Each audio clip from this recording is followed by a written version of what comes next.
Hey everyone, it's me Bailey and welcome back to my channel. So in today's video, I'm going to be doing the mid-year check-in tag, and basically we're just going to be kind of checking in with my reading so far this year. So far I have read 107 books, so pretty decent amount of books this year. I am ahead of my goal.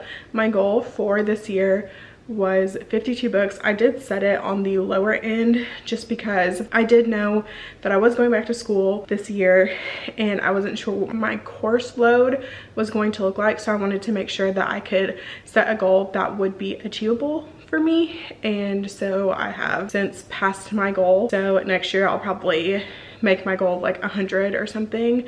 So yeah, but with that being said, I'm gonna go ahead and get into the questions for this video. This is a little bit different from the mid-year freak out tag. I actually saw this set of questions on Jesse the Reader's channel. He took the mid-year freak out tag and kind of removed some questions and added some questions that kind of related to his reading year, and I felt like I closely related to a lot of the questions that he was asking, so I've decided to do it this version of the tag this year. So the first question for this tag is the best book that you've read so far this year, and for me I have a tie for what I would say would be the best books that I've read this year, and I would say that these are probably the best books that I've read this year just because of the way that they made me feel. And so that is Magnolia Parks by Jessa Hastings and Love in Other Words by Christina Lauren. So I was very skeptical about both of these books. I knew that Magnolia Parks was going to be very like toxic, and maybe I wasn't going to like it because it was so toxic, and I wasn't sure if I was going to like the story. And as far as Love in Other Words, I knew that it was so hyped up and I just wasn't sure if I was going to like it because it is second chance romance, childhood friends to lovers, and like those aren't tropes that I generally gravitate towards, so I was nervous that I wasn't gonna like this. Turns out these are both two of my favorite books that I've read so far this year. These books are both absolutely amazing, both 5-star reads, and I would highly recommend both of these. I don't think I would recommend this one to everyone, but I would still recommend both of these, and I absolutely love both these books. I'm so happy that I read them. The next question is the most disappointing book that you have read this year, and for me this one is going to be Pucking Around by Emily Rath. This is a reverse harem or why choose hockey romance book, and I had really high hopes about this book because it's a sports romance. I love sports romance. It's like reverse harem, why choose, and I am someone who really enjoys reading that genre, subgenre, I don't know what you would call it, but I am someone who gravitates to both of those things. So I was expecting really good things about this. I heard that the author was really knowledgeable about hockey and that overall the book itself was just really good. The writing was good and the story was good and everything like that. And so when I picked it up, it was not at all what I was expecting. I think my hopes were a little bit too high, and so with that I expected too much, I feel like, and so with that it led me to being very disappointed in this book. Plus the main characters just kept drinking milk, and I don't think I will ever get over that. The next question is, what is the best book recommendation you've received this year? And for this one, I'm going to have to go with Happy Place by Emily Henry. I have had this book recommended to me on multiple fronts: Instagram, TikTok, YouTube. Like,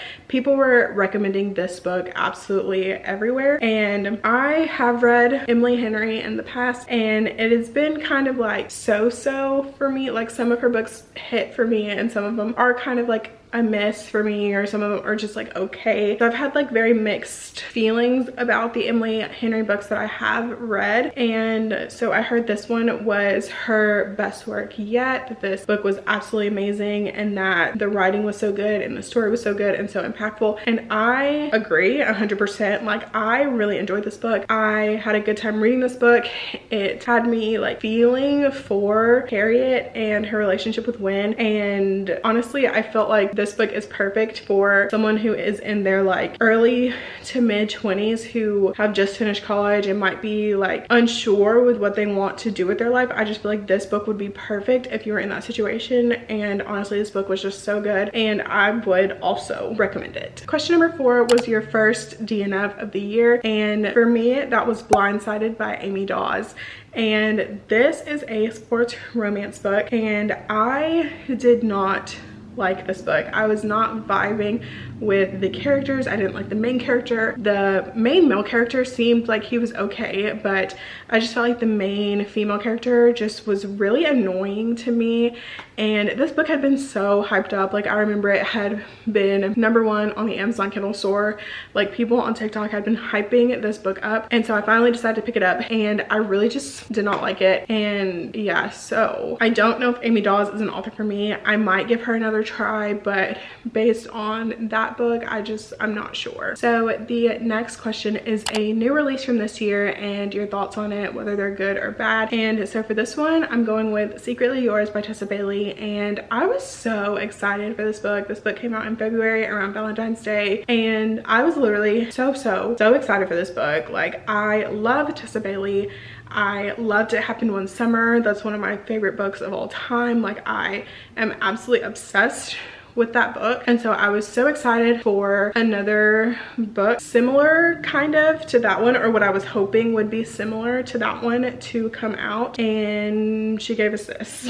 And I did not really like this book. Like it was just okay to me. It was like very mid, and so yeah, I'm hoping the next one is gonna be better. I've heard better things about the one that comes after this, so we'll see, but I don't know. Right now I just don't know if anything can top It Happened One Summer, but yeah, wasn't a huge fan of this one. The next question is a book that came out in the first half of the year that you want to read, and a book that came out in the second half of the year that you're anticipating. And so for the book that came out in the first half of the year that I want to read, that is going to be Love Theoretically by Ali Hazelwood. And I am a big Ali Hazelwood fan.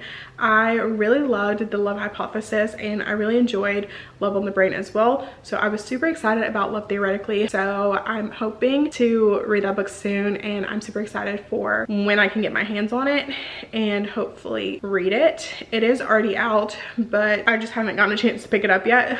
So I'm super excited to read that. And a book that's coming out in the second half of the year that I'm anticipating is Caught Up by Liz Tom Ford, and this is the third book in the Windy City series, and I recently read the first 2 books in the series. Absolutely loved them, so I'm so excited for the third book to come out. It's Single Dad Trope, and yeah, I'm super excited. I love Liz Tom Ford. She was a new author to me this year, and I'm so happy that I've read her books, because at this point she's an auto author for me. So yeah, just cannot wait to read Caught Up. Question number 7 is what's the most beautiful book you've added to your collection or that you would like to own? And so this year so far, I haven't really bought any like super like beautiful books. Like I haven't really bought any like books that are just like absolutely stunning. Like I do have a couple of books in my collection already that are very pretty, but I haven't really bought anything this year. But a book that I would like to own, which at this point there's like no chances of finding it, and that is Fourth Wing by Rebecca Yarros. And I specifically mean the first print edition with the black sprayed edges with the dragons on the side. Already know, no chance of me ever owning that book, because people are selling it right now for outrageous amount of money, and unfortunately I would rather take the ones without the sprayed edges than the one with, if it saves me a few coins. So I have pre-ordered for the second print edition without the sprayed edges, so I'm sure I will get that eventually. But I would love to own the first print, but unfortunately it just wasn't in the cards for me, and that's completely fine. Question number 8 is what genre have you read the most this year? And of course, probably no surprise to anyone, it has been romance. We know I'm a romance girly, which is so crazy because a few years ago I would have never said that, but I am very much a romance girly. I read everything under the umbrella of romance, honestly. Dark romance, fantasy romance, like contemporary romance. Like literally romance is my favorite thing. So that has been the main genre that I've been reading this year, and I don't see myself stopping anytime soon. Question number 9 is, do you feel your reading tastes have shifted at all over the last year, whether that be a new genre you love, a new favorite trope, or a new favorite theme? And for me, I don't specifically feel like my reading taste has changed over the year. So far this year, I definitely do feel like I am a lot more open to exploring different genres and trying out new things and getting more out of my comfort zone. But overall, I do just feel like I know what I like and I go back to what I like, even though I am trying to branch out and try new things. Question number 10 is, if you set any bookish goals for yourself this year, how are they going? So for me, my main bookish goal was to read more mystery thrillers. I'm trying to get more into that genre, and so far for me, I feel like it has been pretty successful. I was reading around 1 mystery thriller a month for like the last few months. So I feel like overall that goal has been going well, and I would like to continue to build on that and hopefully dive more into the mystery thriller genre. Question number 11 is, what book format have you been gravitating towards this year? And for me, I'm gonna have to say ebook. I am very much an ebook reader. I always have it with me, so I just feel like it's easier to just read, pull out my phone if I'm in public, or you know, if I'm reading at work, have my Kindle. And so it's just easiest for me to like carry around and have it with me. But if I'm not reading an ebook, then I have been loving physically reading, and I'm very much into paperbacks at the moment. So, and question number 12 is a book you've read so far this year that you feel embodies your reading year. And so I couldn't really think of one that I've read this year that embodies my reading, but if I had to pick a book at all, it would be Does It Hurt by H.G. Carlton.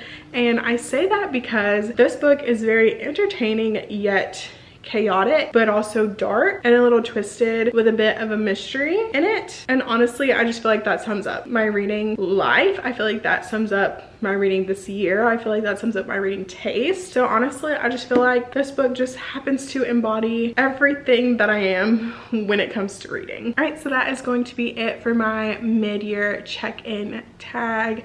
If you want to, please feel free to answer these questions in the comments down below. I would love to discuss answers. And also, if you want to do this tag, feel free to do it. I'm tagging everyone who's watching this video if you feel so inclined to do this tag. That's gonna be it for today's video. If you liked it, please make sure to give it a thumbs up, subscribe to my channel if you want to see more content from me. I will have all of my social medias linked down in the description, and I will see you guys in my next video. Bye.